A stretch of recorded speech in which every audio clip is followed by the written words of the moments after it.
Because the times Woke up this morning thinking about Those summer days. best friend got caught up when I stayed in Douglasville. Doing trying to stuff by myself. I'm a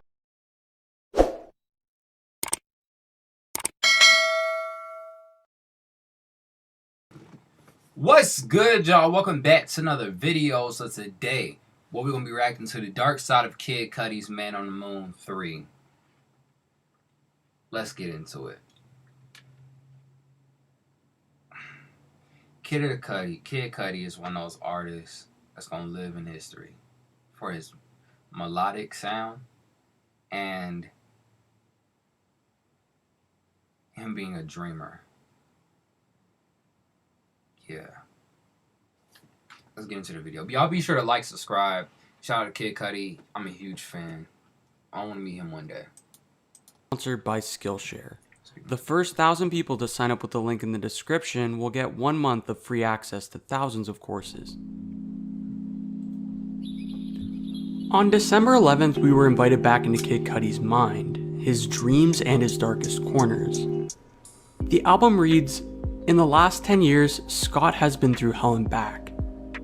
After feeling like his world was over, he found hope and overcame the darkness that was plaguing his life.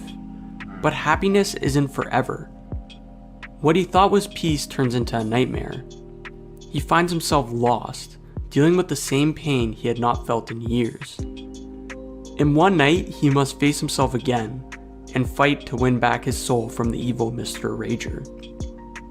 The album is divided into 4 acts: Return to Madness, The Rager, The Menace, Heart of Rose Gold, and Powers. I didn't rush to listen to this album on the first day it came out.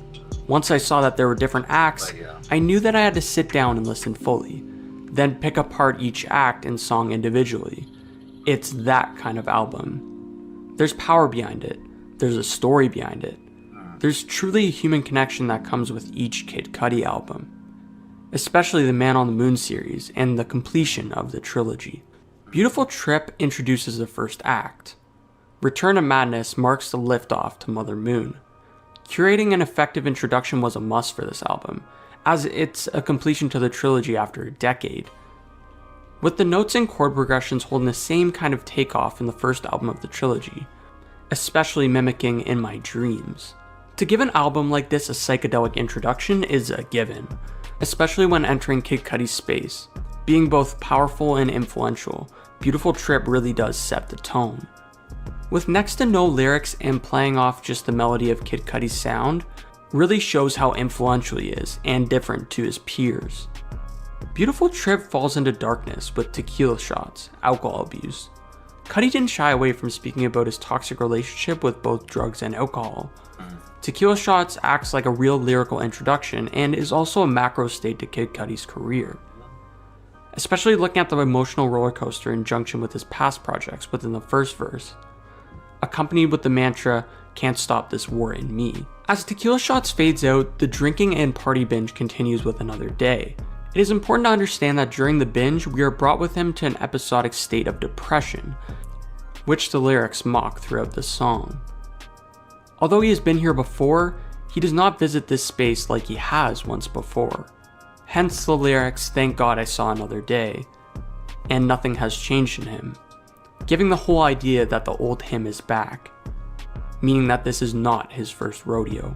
The curation of the story continues with the visual component released parallel with the album, with Cudi on a booze bender, watching The Pursuit of Happiness acting as a trinity of influence, with Will Smith in the movie speaking and inspiring Cudi, while Jaden Smith, his son, has taken heavy inspiration from Cudi throughout his career, which would undoubtedly affect Will Smith throughout his life. Rather than watching his drink or drugs, he takes a dive. It's interesting to watch watch this type of video, like certain things down. Or like the dark side of stuff. When looking at each song in the act, you can see a ramp up, mimicking Kid Cudi's drinking habit, to a very subtle, sobering drop towards the end of each song. Especially with the end of Dive concluding with the entrance of Mr. Rager. Cue in Mr. Rager. From the first sound in Act 2, you can feel the sadness. You can feel Mr. Rager. You may be wondering, who is Mr. Rager to Kid Cudi after countless amount of sightings in his career? Mr. Rager is the dark voice, the coked out Cudi. He spoke to Complex a bit more deeply about Mr. Rager. This song is about someone who is fed up with reality, who looks for thrills and excitement by any means. It's kinda just how I was feeling at a point. I was just so angry. Doing coke revived me, and knowing I was close to death every time intrigued me. I liked the thought of it. He further points that this is not a split personality. Mr. Rager is him, but as a destructive mind state where he does not think clearly, especially with Heaven on Earth being welcomed with Rager mode, saying he's stuck in his ways. The visual accompanying Heaven on Earth shows Cudi watching the pursuit of happiness, continuing while Cudi has already gone off edge, where Jaden states, "There was a man who was drowning and a boat came, and the man on the boat said, 'Do you need help?'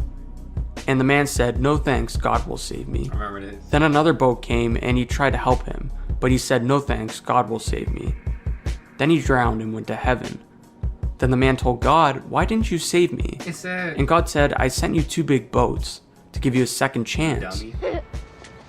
Did you like it? Yeah. Yeah, it's very funny, man. Come here. Echoing back to Kid Cudi being given the chance before his dive, but not reaching out to others, pushing the lifeboat out. His demons are out and Mr. Rager is here to stay. Show Out is the deepest dive into Mr. Rager, the least associated that he can become with Scott. The aggressiveness with Show Out is unreal to hear from Kid Cudi, but the violent themes and lyricism is more associated with Skepta and Pop Smoke. But the entire enragement once again comes to a halt, a come down from the high of Mr. Rager, a realization of actions that end the Act 2. Not fighting against the reality of Mr. Rager, but realizing the danger of the mind state.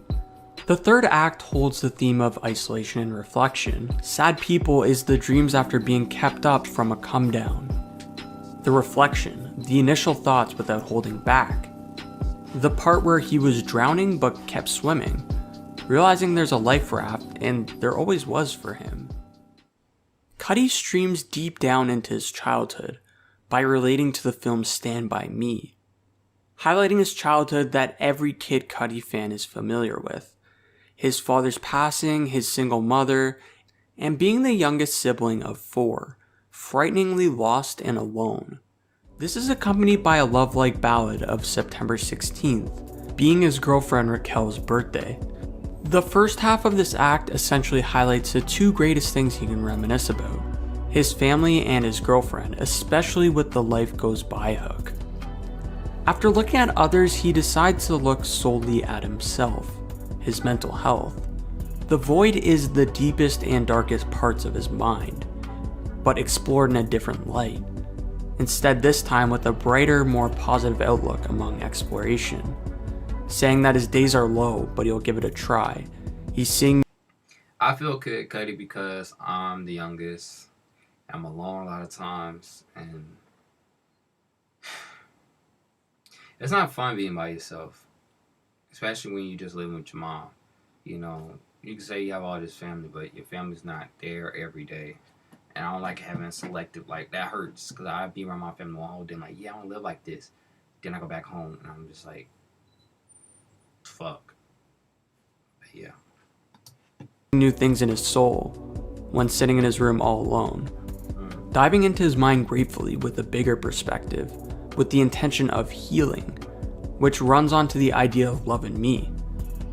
Cudi emphasizes the importance of self-love, the defeat of Mr. Rager. This song and end of this act emphasizes the growth and defeat of a defeating mindset. Love and Me shows Evermost vulnerability. It shows that Cudi recognizes where he went wrong, what is needed for change, and the final abandonment of Mr. Rager. Moving to the final act Powers, Cudi takes power. He is now in control, saying that he's found another ground, a higher level of happiness. With the use of his mental tools, he can battle his lowest lows. And now we've found a new ground. Rockstar Nights flows into the fulfillment journey of forward thinking. His Rockstar Nights are no longer alone and coked out, but rather striving while living his dream, while serving happiness to millions around the world.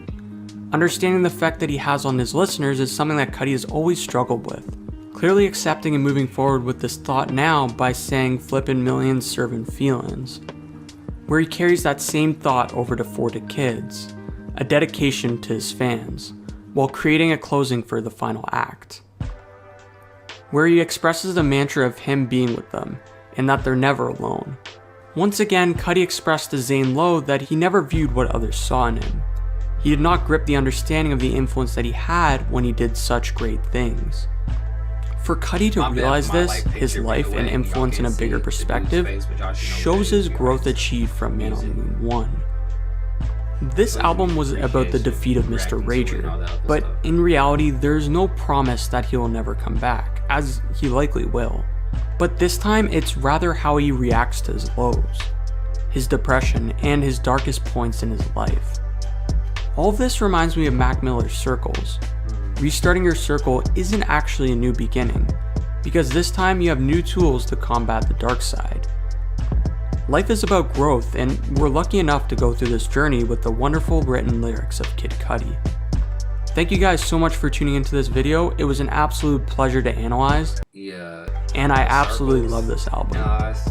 Video, that shit was complex. I was like, because at the end sounds just like the beginning, and it's like a circle. It just keeps going. How he explained it was very amazing. Let's say that. Like I said before, Kid Cudi changed my life.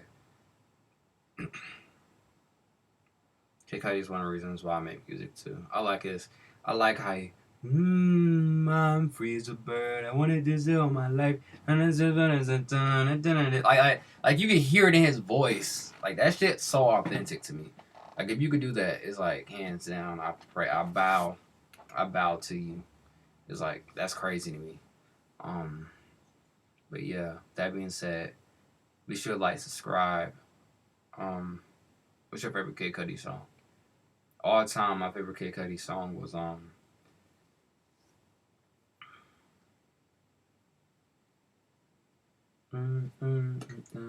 With the heart of a lion, heart of a lion, heart of a lion. Yep. Heart of a lion. That's what it was. Heart of a lion. I knew it was something. Had to look it up right quick. But yeah.